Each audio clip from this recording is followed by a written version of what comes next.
Games Workshop wrote a failsafe into the lore.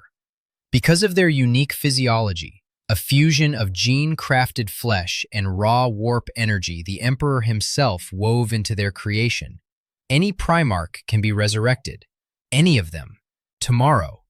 Their souls maintain a direct, engineered tether to the immaterium, a metaphysical anchor so potent that death becomes a negotiable condition rather than a permanent state.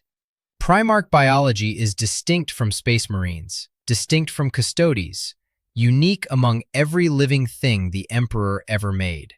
Even the Primarchs classified as dead persist as psychic presences within the warp. And no death in Warhammer 40,000 carries more weight than the death of Sanguinius. He was the golden angel of the Blood Angels, and the most beloved of the Emperor's 20 sons. Beautiful in a way that transcended vanity, luminous, winged, possessing a face that inspired worship from mortals and reverence from his own superhuman brothers. Sanguinius combined the martial ferocity of a Primarch with a compassion so profound it unsettled the other demigods. He fought with a fury that could match Angron's rage-forged strength, but he also wept for the fallen.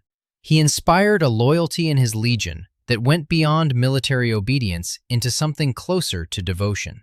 When the Heresy shattered the Emperor's dream and brother turned against brother, Sanguinius never wavered.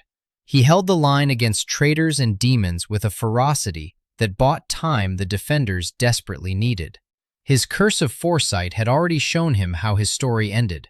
Every detail, every wound, the face of the brother who would kill him. Sanguinius boarded the vengeful spirit, knowing he wouldn't leave it alive. Horus Lupercal, War Master, favored son, now bloated with the power of the dark gods channeled through a single transhuman vessel, waited for him in the flagship's throne room. The confrontation between them is the axis around which the entire Horus Heresy turns. Sanguinius had already spent himself in the fighting to reach this point. He'd torn through corridors choked with Chaos Marines and demonic entities, his golden armor cracked and dented, his wings bloodied, his body carrying wounds that would have killed anything less than a Primarch 3 times over. He arrived at Horus's throne room diminished, exhausted, still burning. He knew how this ended. His visions had shown him this moment with merciless clarity. He chose to face Horus anyway. They fought. Sanguinius hurled himself against a brother who carried power no mortal weapon could match. Horus, fueled by the dark gods, possessed strength that dwarfed even a Primarch's engineered limits. The duel was brutal, desperate, magnificent, and uneven. Sanguinius landed blows. He created precious seconds of weakness in the War Master, a vulnerability the Emperor himself would later exploit when he faced Horus in the final confrontation. That weakness mattered. Sanguinius paid for it with everything he had left. Horus killed him, destroyed the most beloved of the Emperor's sons in the throne room of a traitor flagship, while Terra burned below them. The psychic shockwave of Sanguinius's death blasted across the warp like a detonation. It rippled through the immaterium with such violence that it imprinted on the gene seed of every blood angel alive and every blood angel who would ever be created from that genetic template. A dying scream encoded at the molecular level, frozen in the blood, passed from father to sons across a chain of inheritance that would stretch 10,000 years without losing a single decibel of its agony. That moment, Horus's hands on Sanguinius's broken body, the light leaving the angel's eyes in the throne room of the vengeful spirit, is the instant the Black Rage was born. 10 millennia later, the wound hasn't closed. Every blood angel carries the psychic echo of that death.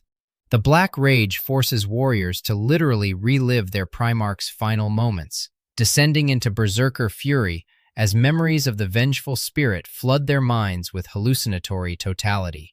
Marines overcome by the rage no longer see the battlefield in front of them.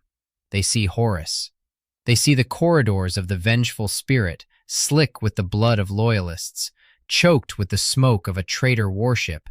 They scream at a war master who has been dead for 10 millennia and fight shadows no one else can perceive. Once the Black Rage takes hold, there is no cure, No reversal, no therapy. The afflicted are lost. Warriors consumed by their father's death, fighting the shadows of a 10,000-year-old battle until the fury finally burns them out. During the devastation of Baal, the Blood Angels faced a Xenos extinction event bearing down on their homeworld. Dante rallied every Blood Angel's successor chapter he could reach: Flesh Terrors, Angels Encarmine. Dozens of chapters descended from Sanguinius' bloodline answered the call, and during the apocalyptic fighting on Baal's surface, the Black Rage claimed warriors in numbers unprecedented in recorded chapter history. The psychic pressure of potential annihilation, an entire bloodline facing extinction, shattered discipline in Marine after Marine. Death Company ranks swelled as brothers fell screaming into their father's death, 10,000 years compressed into a single excruciating hallucination, while tyrannid bioforms tore through their lines. Baal nearly fell. It took the intervention of the Great Rift's opening and the arrival of Guilliman's Indomitus Crusade to pull the Blood Angels back from total destruction. Sanguinius' sons survived. His curse made them pay for it in madness. Successor chapters built from Sanguinius' gene seed inherit the same agony across every generation. The Flesh Terrors struggle with the rage so severely that their berserker episodes are more frequent, more violent, more total than those of their parent chapter. Across hundreds of successors spread throughout Imperial space, Space Marines experience the death of a father they never met, on a ship they never boarded, in a battle that ended before their gene seed was even implanted. Genetic grief passed down through 10,000 years of warfare. The red thirst runs alongside it. Older, quieter, more insidious. A craving for blood that lurks beneath every Blood Angel's discipline. A vampiric hunger woven into the same gene seed that carries the rage. Where the Black Rage is explosive and terminal, the red thirst is chronic and corrosive. A daily test of willpower from the moment of transformation into a Space Marine until whatever finally kills them. Together, the two curses form a double helix of inherited trauma. The Black Rage was born the moment Horus killed Sanguinius aboard the Vengeful Spirit. The red thirst runs deeper, a fault line that had always existed within him, the tension between his angelic grace and the monstrous hunger that lurked in his blood. The angel's death didn't just end his life, it poisoned his bloodline forever. And yet his soul persists in the warp. Resurrection is canonically possible under the rules Games Workshop established for Primarch physiology, rules that apply uniformly to all 20 of the Emperor's sons. The most emotionally charged version of that resurrection potential, the one the community guards with near religious intensity, belongs to the angel who died aboard the Vengeful Spirit. So why is Sanguinius still dead? The lore's answer is familiar mythology. Primarchs return in the Imperium's greatest moment of need, sleeping kings destined to rise in humanity's darkest hour. Beautiful myth, functionally meaningless. The Horus Heresy shattered the Emperor's dream and left him a corpse on golden life support. The Age of Apostasy nearly tore the Imperium apart from within. Abaddon's 13th Black Crusade cracked Cadia.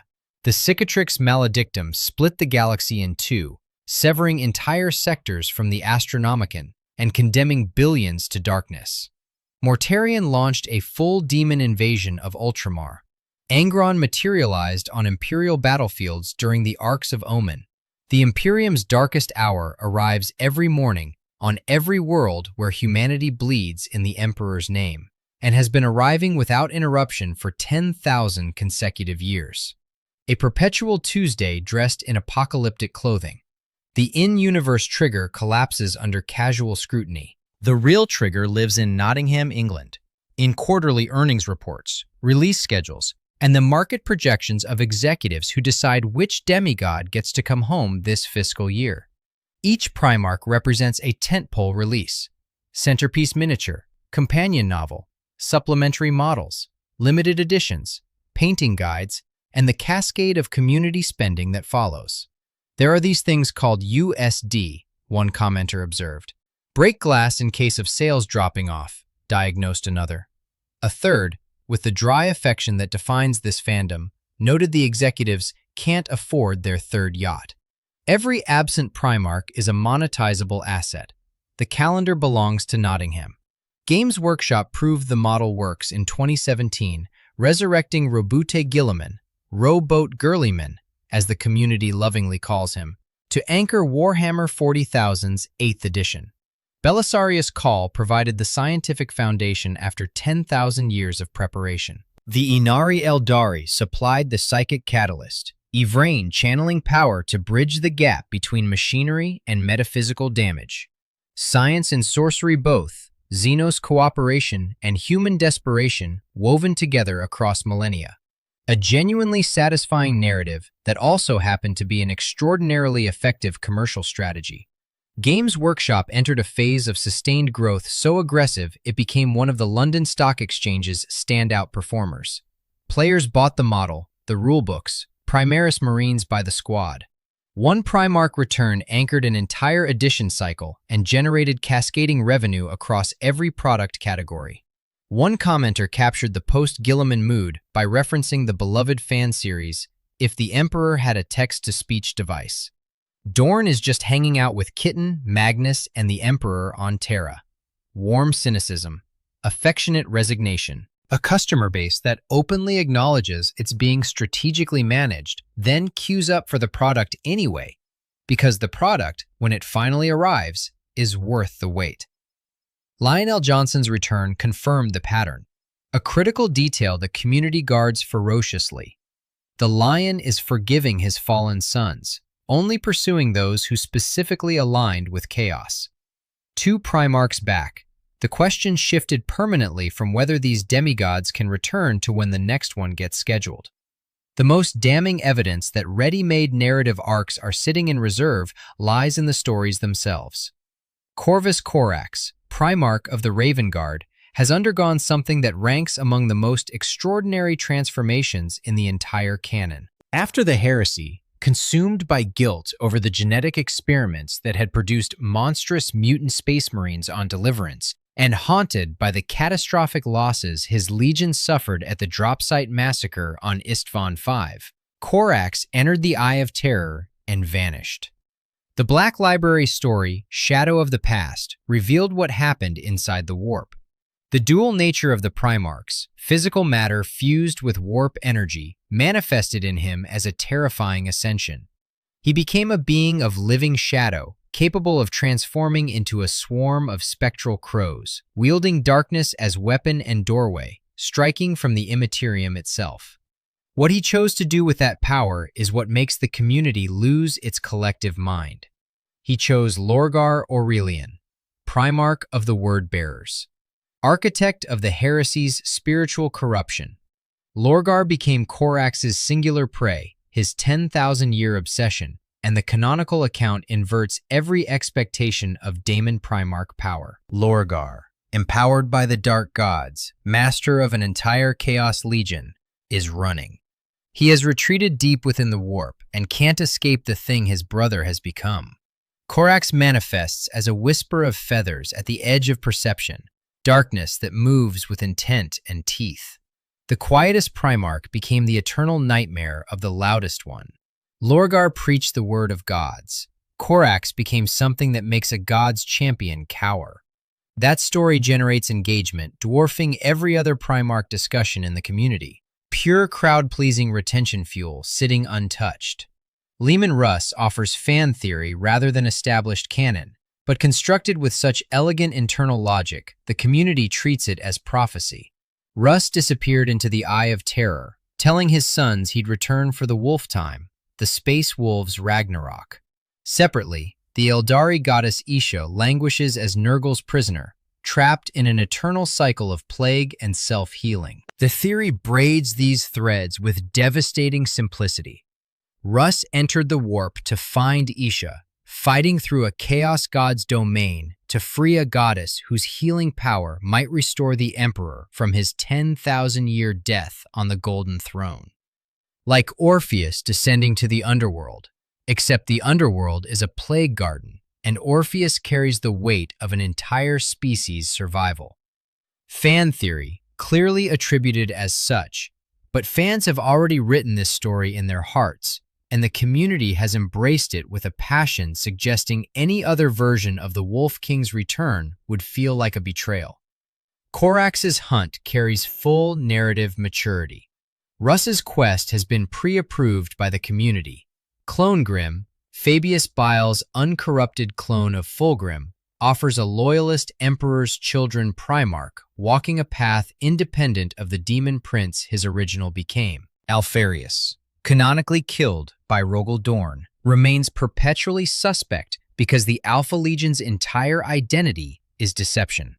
His twin Omegon vanished into narrative fog and never emerged. Vulcan, Primarch of the Salamanders, is a confirmed perpetual, a being who literally can't die permanently. Every one of these absences is a business decision wearing a narrative costume. But the return Games Workshop is guarding most carefully, the one that terrifies and tantalizes the studio in equal measure, belongs to the Golden Angel. Resurrecting Sanguinius is the single most dangerous story in Warhammer 40,000. His death means something to the Emperor, who channeled grief and fury over losing his most beloved son to finally destroy Horus. It means something to every Blood Angel who carries the Black Rage. It means something to decades of fans who treat Sanguinius' sacrifice as sacred ground, the one death that should never be cheapened. Any clumsy resurrection would provoke genuine outrage beyond performative internet cynicism. Games Workshop knows this. The community knows this. And that shared understanding is precisely why the soul split theory has achieved acceptance no other resurrection framework in the setting can match. Two canonical entities have been developing quietly in Blood Angel's lore for years, with what increasingly looks like deliberate purpose. The Sanguinor is a mysterious golden warrior who appears at critical moments in Blood Angel's history, radiating the noble virtues and martial beauty of Sanguinius himself.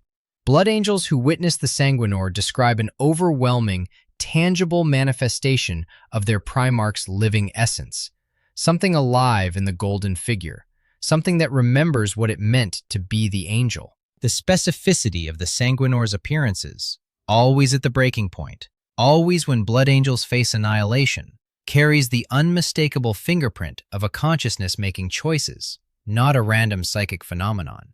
Then there's the Black Angel, a darker entity bound to the Black Rage itself, the wrathful, grief-ravaged aspect of Sanguinius' psyche, the part of him that screamed as Horus broke his wings and shattered his spine aboard the vengeful spirit.